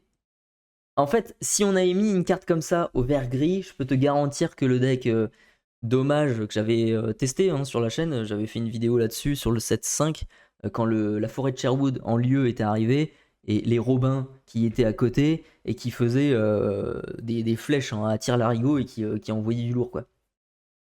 Il y avait un truc comme ça qui marchait moyennement, c'était pas foufou, mais effectivement en vert ça aurait été broken ce truc là, parce que toutes les cartes qui sont dans le vert gris qui fonctionnent avec ces trucs là de infliger de dommages, l'arc de Robin, le lieu aussi il me semble, ça marche uniquement sur des personnages qui sont déjà blessés, et ça aurait été le truc qui aurait mis le feu aux poudres, quoi. Enfin bref, c'est comme ça. Oui, en vert gris, ça paraissait plus logique. Il y avait un Robin aussi comme ça. Bah, il y en a un, effectivement, qui est à T2, qui arrive T2, non ancrable, je crois. Et qui, lui, ouais, il s'épuise, il inflige un dommage. Le truc, c'est qu'il n'a pas évasive. Elle, là, évasive. Donc, c'est ça qui aurait été bien fumé dans le vert gris. Bah oui, c'est pour ça. Mais il y a une carte potable et tu peux pas la jouer. Broken. Abuse pas, ça resterait un deck tier 2 max. Non, ça, c'est à surveiller. Ça, c'est à surveiller. Je peux te garantir que les decks violet-gris qui infligent des dommages. Oula, il y a des gros orages chez moi. Si ça coupe, c'est que perte de courant, voilà, avec un orage qui est au-dessus de ma tronche. Donc, je vais essayer de faire vite pour finir la vidéo du coup. Je vais passer à l'autre. On va surveiller ce truc-là. Moi, je pense que ça peut faire des trucs. T'en as 2-3 sur le board et ton adversaire il les gère pas, je peux te garantir que ça va faire des fracassés ou des allumer les mèches à tous les tours, quoi. Ça peut être intéressant. Fred, une 2-3 pour 3. When you play this character, you may banish chosen item. Un anti-objet, encore une fois, on en a plein des cartes comme ça, comme Beja et comme une carte qu'on a vue juste avant, donc ok. Gadget, une 3-2 pour 4 qui aura 2. When you play this character, if an opponent has more cards in their hand than you, you may draw a card. Ok, pour 4, ok, tu peux piocher une carte si ton adversaire il a plus de cartes que toi. Ok, c'est pas fou, mais voilà, ok. Alice, c'est pas ma Alice. C'est pas ma Alice, c'est pas celle-là, pas encore.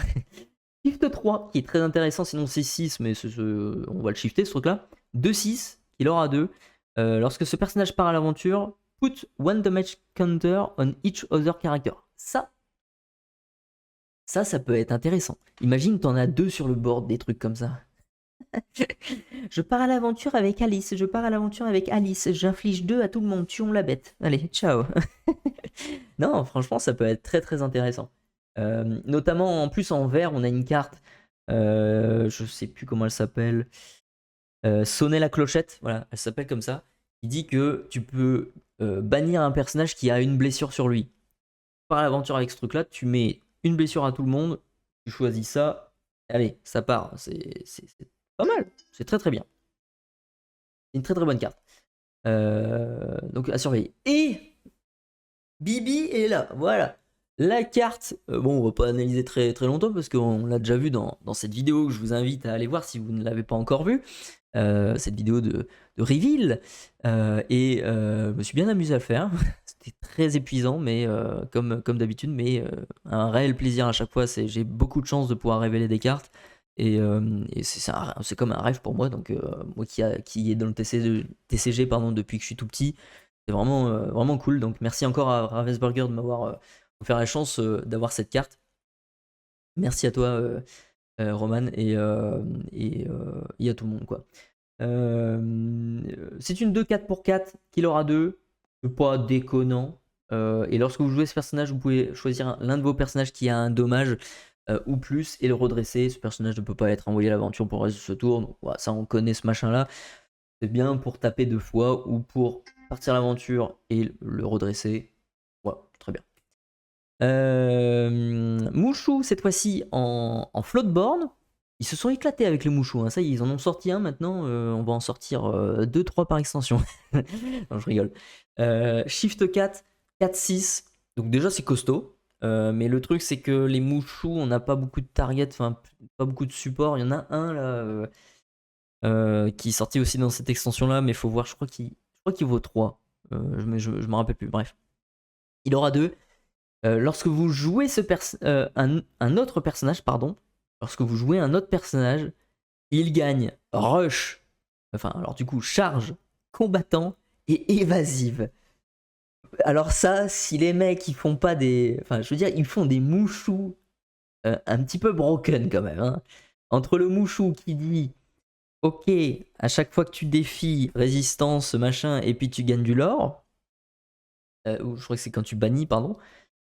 Et là maintenant il y a un truc qui te dit bah tu vas avoir rush, tu vas combattre et tu vas y aller dans tous les sens quoi, avec du évasif et de partout quoi. Tu vas gérer tout ce que tu veux quoi. C'est vraiment une très bonne carte. Mais à voir si ça marche maintenant. Enfin, disons qu'avec le Mouchou qui fait gagner du lore là, le premier originel là, lui tu pouvais le sentir venir. Tu peux sentir venir la strat de machin, ok, faut faire gaffe parce que je veux pas faire gagner du lore à mon adversaire, de trop en tout cas. Donc du coup, je vais pas trop partir à l'aventure ou je vais me méfier. Là, ce truc-là, bah, il arrive sur le board, c'est pas un truc pour les autres. C'est pas la même chose. Là, ça va être plutôt pas sur les personnages que tu as déjà sur le board, mais sur les personnages qui vont arriver sur le board. C'est totalement différent comme état d'esprit. C'est une autre mentalité que tu imposes à ton adversaire. Là, ton adversaire, avec une carte comme ça, s'il la voit arriver, en tout cas, s'il la sent arriver, il va moins se sentir menacé parce qu'en fait, ça va dépendre de tes persos après celui-ci. Donc il a un tour pour gérer le truc. Tu vois, il a un tour pour réfléchir et voilà. Donc c'est moins effrayant, moi je trouve, mais c'est quand même ultra broken quoi. Parce que ça veut dire que tous tes personnages maintenant vont taper tout de suite quoi. Et ça peut être dangereux quoi. Notamment si tu joues le Mouchou juste derrière, T5, qui du coup surprise. Et là, c'est rush, reckless, évasif pour tout le monde. Et, enfin, pour tout le monde. Pour ceux qui arrivent sur le tour où tu les joues, quoi. Et il y a plein de personnages en rouge ou en gris qui valent pas cher et qui ont quand même pas mal de force. Donc on a des 3-2 assez facilement, on a des 3-1, on a des Gaston, 4-2 et compagnie. Et c'est pas si nul. C'est pas de la chance, c'est du travail et du talent et tu le mérites. GG à toi pour le reveal. Merci Sileston, c'est adorable. Merci à toi. Ça, c'est sur les persos qui attaquent, les persos redressés. Ouais. Alors, il y a aussi des cartes qui te permettent de taper les personnages redressés. Et ça, avec un truc comme ça peut être un peu méchant aussi. Non, mais toujours plus, chez Ravensburger, ils sont beaucoup trop fans de Mushu et de Maoi, c'est abusé quand même. C'est des gros personnages, Maoi, c'est dans des grosses licences et compagnie. C'est normal qu'ils mettent des personnages qu'on voit souvent, c'est normal. Mais ça va se. Il va y avoir de plus en plus de variétés et aussi on va avoir de plus en plus, comme il le disait Shane, on va avoir de plus en plus de cartes qui font vraiment partie de l'univers de l'Orcana.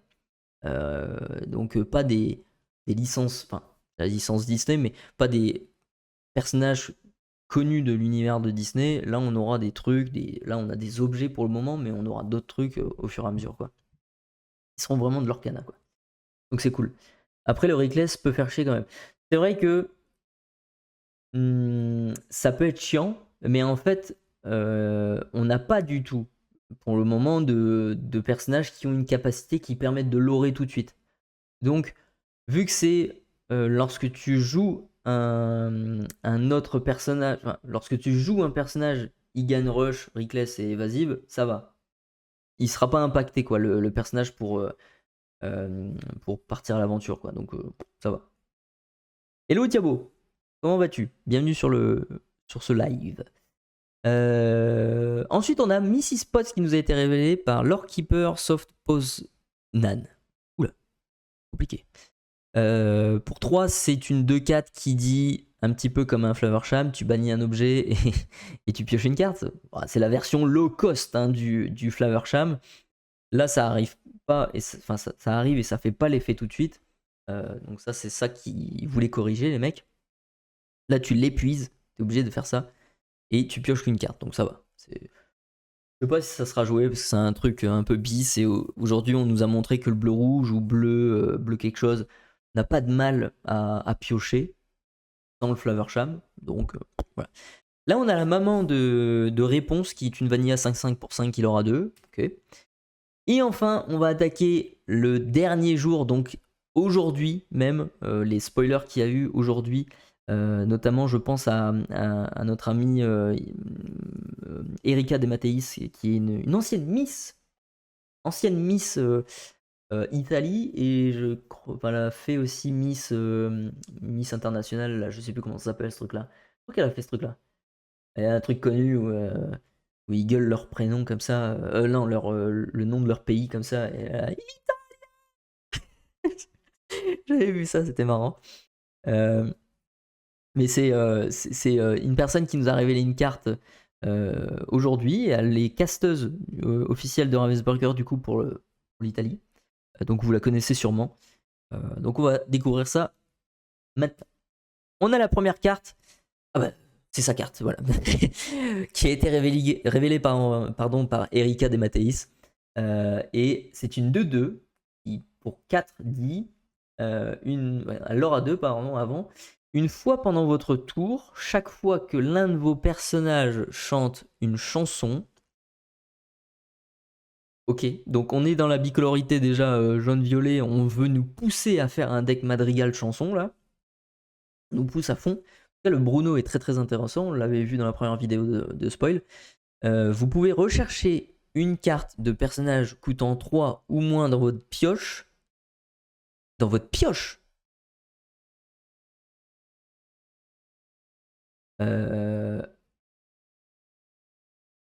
Oui, c'est ça. Donc dans ton deck. Oh C'est un tutor personnage qui coûte 3 ou moins. C'est puissant. J'avais pas encore vu la carte. Ouais, c'est très puissant. C'est la première fois là qu'on a un vrai tutor.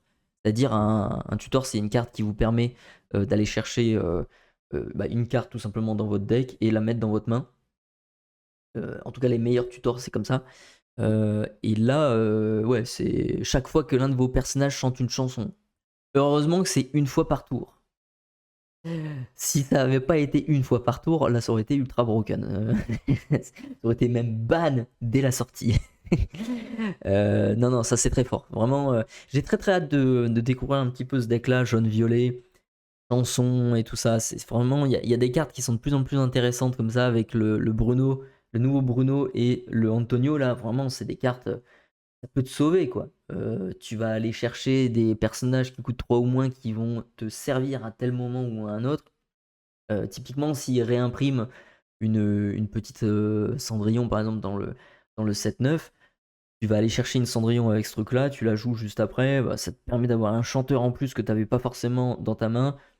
C'est nickel, c'est vraiment une très bonne carte. Vraiment, elle a eu une très bonne carte à révéler.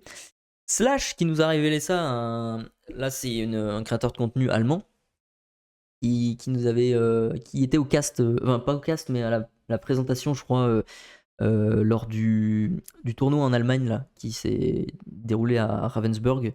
Il était là-bas, très gentille personne. Il a révélé K. Je sais pas si c'est son nom en français aussi, je sais plus. C'est Cannes? Non, je sais plus, bref.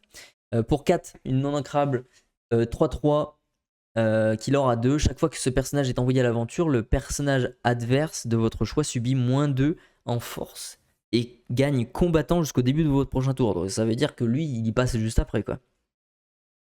Après, si tu le mets sur une Daisy ou un truc comme ça, ok, il va rester, tu vois. Mais bah ton adversaire, il a forcément des 3-3 ou des 4-3 ou des pire, des 4-5 ou des trucs comme ça en face quoi. Donc du coup, il va te le jarter juste après quoi. Tu vas le bloquer un tour, mais c'est tout quoi. C'est tout ce que tu vas faire. Oui, c'est le même nom en français. D'accord. Donc c'est K. Ah, pas mal. Et confiance là, comme on dit. Donc pas mal, mais voilà. Oh, ils ont fait Joey. Alors, pour ceux qui ne savent pas ce que c'est, ce personnage, qui c'est l'un des pigeons qu'il y a dans le film Volt. Et je sais pas si vous aimez ces pigeons-là, mais moi je les adore. Oh, je le connais ce type-là. Oh, ouais, cet accent sudiste là qu'ils ont, c'est comme ça. J'oublie jamais un visage. Voilà, c'est comme ça. C'est quoi qu'il dit c'est stupidissime. C'est stupidissime. Tu m'entends? J'adore. Tu tournes et tu tires. Tu tournes et tu tires. Voilà, c'est pas sorcier. J'adore. Vraiment, je sais pas si c'est lui, Joey. Je m'en souviens plus. Mais je crois que c'est son pote. Je sais plus. Bref. Mais en tout cas, ils sont cool. Une 3-3 pour 3. Oh, c'est dommage. Ils auraient pu lui mettre un saisissable, quoi. C'est un piaf. Dans Magic, tout ce qui est à base d'ailes, ça vole, tu vois. Là, dans l'Orcana, tout ce qui est à base d'ailes, il faut lui donner un saisissable, c'est important. Et c'est au niveau du design de la carte, c'est important. C'est dommage. Whenever this character quest, you may remove up to 1 damage from each of your character with bodyguard. C'est pas fou. Pas fou. Un dommage à tes bodyguards c'est des tanks quoi. Ils peuvent encaisser plus de dommages, donc leur soigner qu'un seul, bof, c'est pas fou. C'est dommage. It means no worries. Je crois que c'est ce truc là. Non. Non, c'est It means no worries. Ouais, c'est ça. Ouais. C'est ce truc là. C'est Simba qui chante ça. Désolé pour le chant, mais. Sing Together, on va voir si ça c'est pas nul. Return up to 3 character cards from your discard to your hand. Ok, tu retournes 3 de tes personnages dans ta main. Enfin, de ta défausse, bien sûr. C'est pas mal. You may pay 2 less for the next character you play this turn.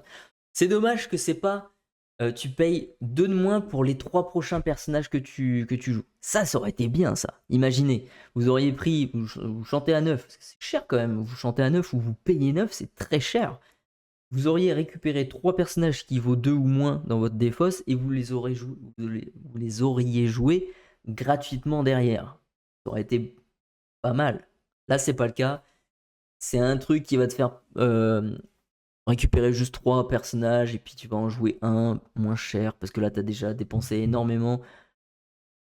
Ou alors tu as chanté, mais du coup, tu vas perdre tes personnages derrière. Enfin, je sais pas. Je suis pas fan. On a une Madame Mime, une 4-3 Vanilla pour 3, ok. On a une Fée Bleue, magnifique, insaisissable et soutien. Soutien à 2, c'est pas le truc rêvé, mais c'est toujours mieux que rien parce qu'elle a insaisissable, donc elle a une protection de dire elle va pas se faire péter tout de suite, quoi. Ok. Pour 2, ça va. Ça va. C'est pas. Ça arrive T2, c'est pas déconnant, quoi. Donner soutien et de l'aurer à 1, c'est ça qui est dommage aussi. Tu l'auras à 1 uniquement. Bon. C'est pas non plus une carte de fou, mais pas non plus mauvais non plus. Chante avec la Cindy, Singer à 9. Effectivement, la Cendrillon qui chante à 9, la seule mélomane 9, c'est la plus grande chanteuse de l'univers de Disney Lorcana. Elle a battu Ariel, et pourtant Ariel a quand même du coffre. Hmm. Hmm. Alors, cette Cendrillon-là, elle vaut combien? Bonne question ça. Et Cendrillon, elle vaut 5. Ouais, mais après 5, tu récupères. Chaque fois que ce personnage chante une chanson, vos autres personnages princesses gagnent plus 1 pour le reste de ce tour. À la rigueur, tu vois, tu joues un deck princesse avec cette chanson-là, et que du coup, grâce à ça, tu mets plein de petites bestioles après, enfin, plein de personnages après sur ton board, pourquoi pas. Mais je sais pas, je suis pas fou de ces chansons Sing Together pour l'instant, moi. Pas fou. Ensuite, on a Chaka. Chaka, malheureusement, j'ai pas eu une autre qualité, une autre meilleure qualité parce que la personne l'a dévoilé uniquement comme ça, donc c'est un peu dommage. Mais bon, c'est comme ça. Pour 4, c'est une 3-3 qui dit lorsque vous jouez ce personnage et que vous avez un personnage typo en jeu, un personnage adverse de votre choix recevra combattant lors de son prochain tour. Oh là, vas-y, va jouer du typo. Mais le problème, typo, il n'y en a qu'un qui a été joué jusqu'à maintenant. Et bon, vert bleu, tu vas jouer un deck avec un typo, ok, pour ramper, mais ton typo il part rapidement, donc non, c'est très mauvais. Très très mauvais. Walk the Plank, on a cette carte là qui pour moi est très intéressante. Pour 3 non ancrables, vos pirates ont tu l'épuises, tu bannis le personnage qui est blessé. Voilà, c'est intéressant. Dans un deck tribal pirate où tu mets une série de dommages en permanence comme ça, c'est pas déconnant. Mais encore une fois, on a la Lena de sortilège là qui c'est dommage de pas l'avoir en vert gris quoi. Parce que vert gris, elle nous aurait été vachement utile, effectivement. T'auras forcément un nouveau typo. Effectivement, s'ils en sortent pas dans cette extension, ce serait un peu bizarre, quoi. Parce qu'il y en a qu'un seul, je crois, de typo. Donc, regardez, mais. Ouais, il y en a qu'un seul. Non, non, pas fou, quoi. Mais ça, pourquoi pas. Kriki! Oh! Kriki qui fait du karaté. Ou du. Non, du. C'est pas du tai chi, ça c'est du combat, donc c'est du. Ah, c'est quoi? Je l'ai dans la tête là. C'est du. Aidez-moi le chat. Cet art martial chinois, pas. Euh, c'est pas du karaté, ça c'est japonais. Chinois, c'est du. Euh, c'est du quoi? C'est du kung fu, voilà. Merci Strawberry. C'est du kung fu. J'avais zappé. Le Kriki qui fait du Kung Fu, du coup, une 4-3 pour 4. Le temps que vous avez 2 two or more other exerted characters in play. Alors, si le temps que vous avez 2 autres personnages épuisés en jeu, il a 2 de l'or. Il aura 3 si tu as 2 trucs épuisés. C'est une 4-3, c'est quand même un gars balèze. Hein. Du Taichi peut-être. Taichi, je crois que c'est pas. Je crois que c'est un truc relaxant ça, hein, Benji. Je crois que c'est pas du combat ça, Taichi, hein, je crois. Je peux me tromper, mais je crois. À moins que c'est du Taichi violent, quoi. Mais Kriki fait rien, il est posé sur un bras. Non, il est pas posé sur un bras là. Il est comme ça là. Comme ça. Avec ses cuisses qui sont des allumettes. Tu vois pas? Il est en train de faire du kung fu le mec, hein. Il est pas assis là. Hein.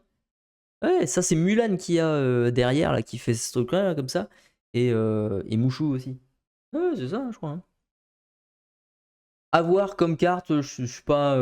Effectivement, ouais.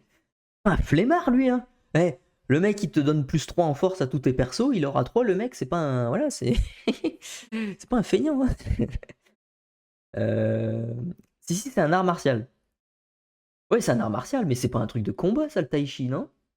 Je sais pas. Tai chi, c'est pas un truc.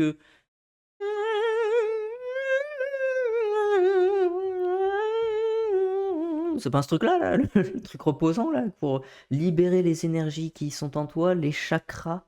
C'est pas ce truc-là? Je sais plus. Il nous reste combien de cartes? Il nous reste 2 cartes, ok. On a Pouncing Practice, qui coûte 2, une action. Chosen character gets moins 2 en force this turn. Chosen character of yours gain evasive this turn. Ok, tu donnes insaisissable à ton personnage. Tu choisis un personnage qui a moins 2 en force. Ça te permet de trade, protéger. Trade, protéger. Protéger, trade. Bon, c'est pas dégueu. Pour 2, c'est pas dégueu. Mais moi, je vois mal ça en bleu. Enfin, après, c'est bizarre, mais. Pourquoi pas? Je sais pas si ça va être joué, ça. Je sais pas du tout. Mais ça te donne évasive. Donc évasive, c'est toujours pratique. Donc à voir. Ça va dépendre de la méta. S'il y a beaucoup d'évasives sur la méta, effectivement, une carte comme ça pourrait être beaucoup plus jouée, quoi. C'est logique. Et on a Bobby. Alors Joey, je crois que du coup, c'était le gars qui... tu tournes et tu tires. Tu tournes et tu tires. Ce truc-là, là. Et lui, Bobby, pardon, c'est son pote à côté, quoi. Pareil, c'est les pigeons de New York, là, c'est des vermines. Je déconne. C'est une 4-2 pour 3 qui a Bodyguard. Autant te dire que le machin, il va pas rester longtemps. Mais mine de rien, il a 4 en force, donc il peut partir avec quelque chose, hein, honnêtement. Il va partir avec quelque chose, ça c'est sûr. 4 de force, c'est quand même, ça te gère quand même beaucoup de choses. Mais après, encore une fois, moi c'est des pigeons. Des pigeons, tu leur donnes un saisissable. C'est tout. C'est pas sorcier, quoi. C'est des pigeons, ils ont des piafs, ils ont des ailes, pardon. Donc c'est important le insaisissable, c'est dans le design de la carte, c'est important. J'ai l'impression que Jafar est omniprésent sur tous les artworks. Ouais, effectivement, ouais, il est un petit peu partout. Là, il est là aussi. Là, il est pas là. Ah, ça va, il est pas là. Ouais, mais ça, on dirait un serpent, là, un petit peu, là, le truc. Là, c'est le désert, donc c'est Jafar. Là, ça va. Ah, ça va. Ah, il est pas là présent. Il est pas présent tout le temps. Là, on dirait qu'il est dans le grand... Non, il est pas dans le grand illuminarium. Non, là, c'est le palais de Jafar, ça, je pense. Là, on voit le palais de Jafar. Là, il y a des petits éléments de Jafar, ouais, sur les escaliers. Non, bref, il y a la tour de Jafar aussi. Effectivement, Benji, t'as vu un bon truc. Jafar est partout. Voilà, c'est un gars qui aime bien, aime bien son image. Et ben écoutez, les amis, c'est tout pour cette vidéo. Alors, je vais faire cette petite conclusion parce que j'enregistre cette vidéo pour vous la mettre sur la chaîne en rediff sur la chaîne YouTube. Juste avant ça, je vous dis merci à l'Arc 77310 pour le follow. Merci à toi, c'est gentil à toi. Tu arrives à la fin de cette de cette analyse de spoil qu'il y a eu sur ces 3 derniers jours, malheureusement. Mais du coup, tu pourras regarder le rediff sur ma chaîne YouTube. Et du coup, je vais vous laisser là, les amis, au niveau de cette vidéo YouTube. On n'oublie pas de mettre son pouce vers le haut et à s'abonner si ce n'est pas encore déjà fait. Et puis on se retrouve bien entendu pour une prochaine vidéo spoiler, je pense, ou alors un autre truc, on verra plus tard. Vous verrez bien, ça va arriver incessamment sous peu. Sur ce, prenez soin de vous et à tantôt.